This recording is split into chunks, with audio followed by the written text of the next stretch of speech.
All right, and we are good to go. All right. Hello and welcome, everyone.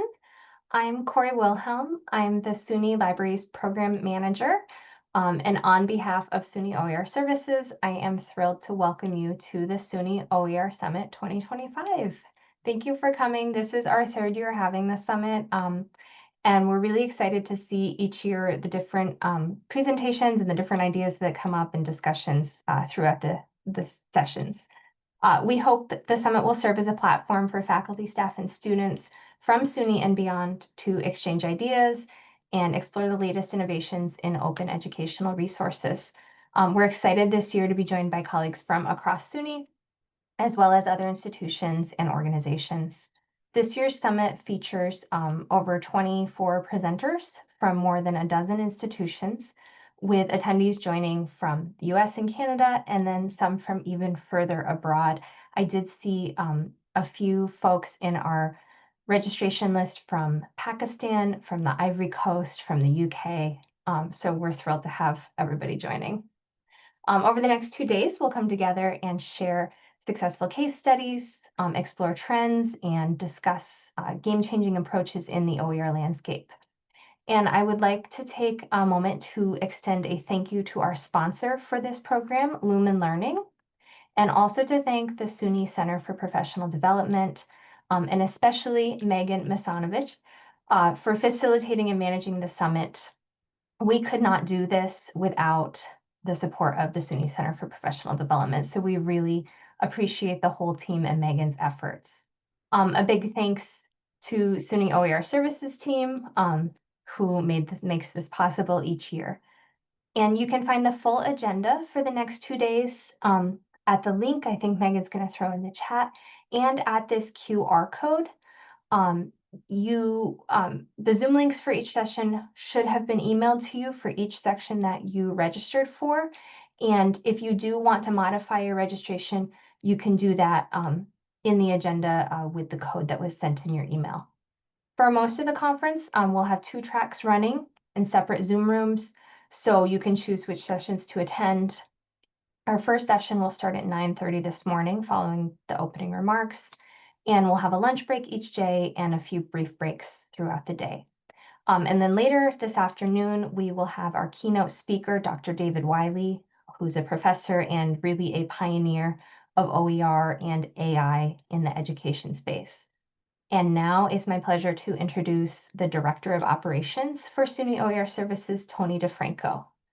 Thanks so much, Corey. Good morning, everyone. Welcome to the SUNY OER Summit, hosted by SUNY OER Services. If you are unfamiliar with SUNY OER Services, we partner with campuses and faculty across the SUNY system to support the adoption and development of OER that enhance teaching and learning. Our support includes a catalog of over 120 ready-to-adopt courses, intuitive tools for adopting, adapting, and creating open content, cross-campus faculty networks that foster open pedagogy and collaboration, strategic guidance for building sustainable OER programs and publishing initiatives and research efforts, and impact grants that fund OER projects and practices in moving innovation forward. This gathering is really more than just a meeting of the minds. It's a celebration of the collective energy, creativity, and commitment that drives open education across our system and across the world. I want to begin by thanking the faculty, the librarians, instructional designers, campus leaders, and students who continue to lead this work with purpose and passion. Your efforts are transforming learning environments and expanding access in ways that really matter deeply and do have a tremendous impact. I especially want to acknowledge the SUNY OER Services team, as Corey mentioned, also SUNY Center for Professional Development, and all the hard work they do in supporting our efforts, and certainly our campus partners. Your tireless work supporting course redesigns, building infrastructure, and fostering collaboration has been central to advancing equity and innovation. I also want to recognize the support of SUNY System Administration leadership, which helps make this work possible. The summit's really a reflection of that momentum, and it's a space to connect, to challenge assumptions, and to co-create the future of learning. So again, thank you for being here and for all you do to advance open education on your campuses. At this time, I'd like to introduce Senior Associate Provost of Digital Innovation and Academic Services at SUNY, Kim Scalzo. Thank you, Tony, and thank you, Corey. It's my pleasure to be here with you this morning and to welcome you all to this year's SUNY OER Summit. I'm just going to share a couple of comments with you before we get started.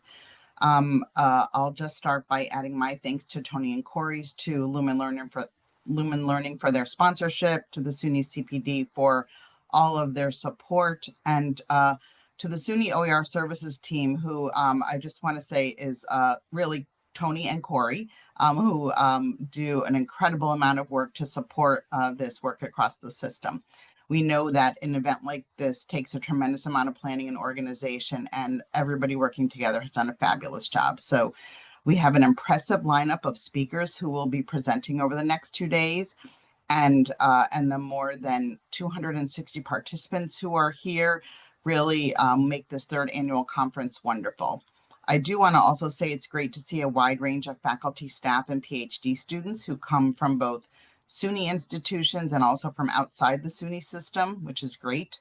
And you all represent roles from faculty to librarians to staff in online education, instructional design, instructional technology, help desk, programming, advising, and several folks representing academic administration. So this really reinforces the wide variety of roles who are involved in supporting the creation and and adoption of open educational resources.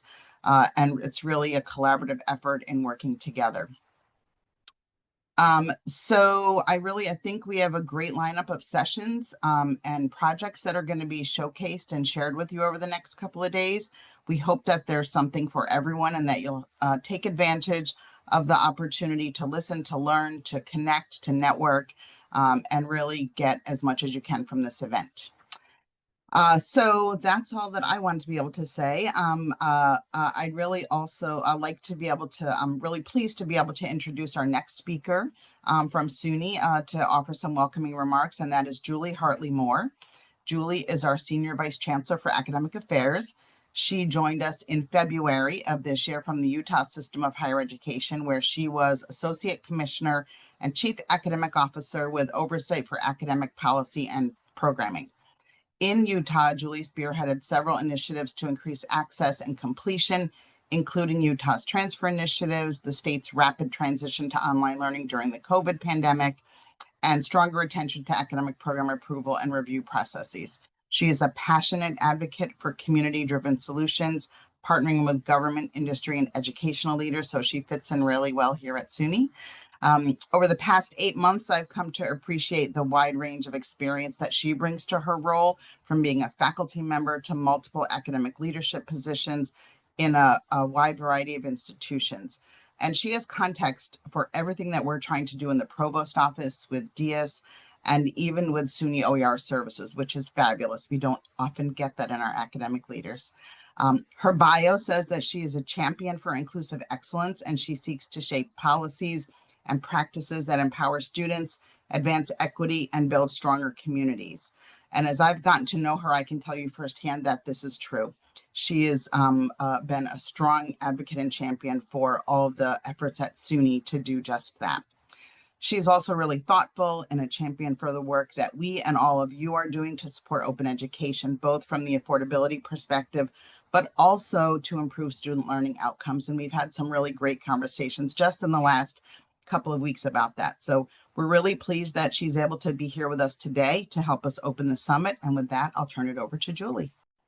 Well, thanks, Kim. That was a very nice introduction. I'm going to share a personal story, if you'll indulge me a little bit. It's a story that I don't think is unique to me, but it had a big impact on my life. So I worked for 4 years in high school at a variety of part-time jobs to try to earn enough money to go to college. I managed to get a full ride scholarship and had saved enough money to pay for my dorm, which did not include a meal plan. And I had also budgeted, I thought, enough money to get me through the first month of food, with the hopes that I would find a job on campus so that I could pay for groceries as I went through the course of the semester. When I got to campus, I realized that I had to buy my own books. This was something that had not occurred to me ahead of time. And I had to make a difficult choice between my first month of food and buying books for my classes. And I chose books for my classes and lived off oatmeal and rice for a month, which was not fun. I could only afford to buy books for half of my classes, though, with the money that I had saved for food.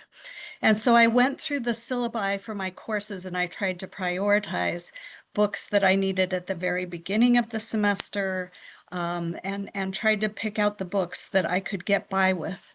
But what I could not afford to buy was my chemistry textbook. It was $150, and I could not pull that off.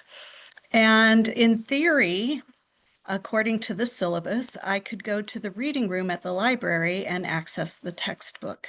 But there were thousands of students taking that chemistry class, and there were only 3 copies of the textbook. So some days I could get my homework done, and some days I simply could not because I could not access the textbook. And so I'm sure you can predict where this story is going. I ended up failing the chemistry class because I could not afford the book. And I don't think that situation is unique. I think a lot of students find themselves having to choose between food and books, sometimes having to go without the books that they need for their courses. I was lucky. I survived being poor. I survived eating oatmeal and rice for a month. I survived failing the chemistry class, went on eventually to earn a PhD. So my story had a happy outcome. I also think a good outcome of that is I decided I hated chemistry because it was so frustrating, and ended up switching my major into something I enjoyed a lot more than I think I would have enjoyed my original biology major. But when I became a faculty member, I realized that my situation happened because of some of the structures that that institution had in place. I went back and taught at my alma mater. And what I discovered as a faculty member was when we as a department were choosing the introductory textbooks for our 101 class, we could not see the prices of the textbooks. And so we were picking them based on academic quality, but we could not see what the financial impact would be on our students. And that needed to change. We put together our book lists and sent them off to the bookstore, and we were never informed about how much the books were going to cost our students. When I requested copies that we could put in the reserve library, my department gave me a hard time because they didn't have the budget for those books. Well, neither did our students. So it was a big difficulty. When I became the provost of the Utah system, I wanted to do something about this. Utah happened to pass a law requiring the cost of the textbook materials to be posted along with the information about the class when students went to register. So it helped them find courses that they could afford and that were less expensive. But we worked collectively too to try to push open educational resources or low-cost textbooks, and to mark courses that were free or very low cost to students. And we were so proud that collectively we managed to save our students $4 million a year. I still think that's something to be proud of, but I do want to point out that since 2017, SUNY's use of OER has generated more than $119 million in student savings, and I think that is phenomenal. SUNY has seen a 22% increase in OER course adoptions just this year. That's a clear signal that open education continues to gain traction within SUNY, and I think we should all be proud of that. 54 SUNY campuses have reported measurable cost savings for students, reinforcing our commitment to affordability and access. SUNY OER impact grants are supporting 10 innovative projects this academic year, including culturally responsive course redesigns and cross-campus collaborations that center student voices. This is something that I think is especially impressive about SUNY's efforts, is the push to try to make our courses as accessible to students in terms of content as we possibly can. Our system-wide integration of OER platforms and robust support structures in Brightspace have transformed discoverability and usability for thousands of students, making open content more accessible before. And I was really impressed last week in conversations with folks at Lumen about the success rates of students taking our OER courses. They are much more successful in those courses than in those versions of the courses than in similar sections that aren't using the OER materials, partly because of the cost factor, but also because of the thoughtful design that's gone into those materials, that it has inclusive pedagogical supports, but also co-requisite remediation built into many of those introductory courses. Had I had access to those materials, I might have been able to pass that chemistry class. We've expanded our professional development offerings with over 500 faculty and staff participating in our programs during the 24-25 academic year, and that includes through workshops, fellowships, and Lumen Circles. Our commitment to digital innovation is rooted in equity, ensuring that every student, regardless of background, has access to high-quality, inclusive learning materials. We offer a catalog of over 120 ready-to-adopt courses and infrastructure, including collaborative, accessible authoring platforms and system-wide repositories. Looking ahead, we aim to deepen partnership with technologists and open education advocates to co-create the future of learning. One of our big pushes right now is to ensure success for students in introductory gateway courses that we know form the basis of the rest of their academic career. And I see OER playing a huge role in that work.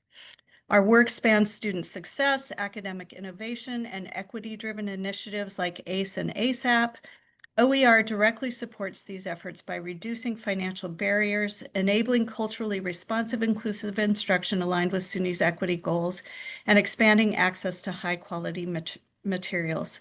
OER strengthens the infrastructure behind retention, completion, and affordability, which are core principles of ACE and ASAP. So I see open education as not just being complementary, but foundational to both our academic mission and our student success initiatives. And I just want to thank you all for your active participation in these efforts, your focus on our students and what their needs are, both academically and financially. And I wish you the best as you pursue this work. So thank you so much. Thank you, Julie. And thanks to Kim and Tony and everyone as well. We do have a little bit of a break before we get started on our first session. We'll have a session in this Zoom room 1 and another in Zoom room 2. And like I said, you should have received the links to the session you are signed up for in your email. And if you do need to change, there's a code in your email. You can go in and review and change any of those registered sessions. So we will just have a little quick break here. And we hope to see you throughout the next 2 days in all of our sessions. We hope to see everyone at the keynote this afternoon. That's at 1 p.m. And thank you all for joining us.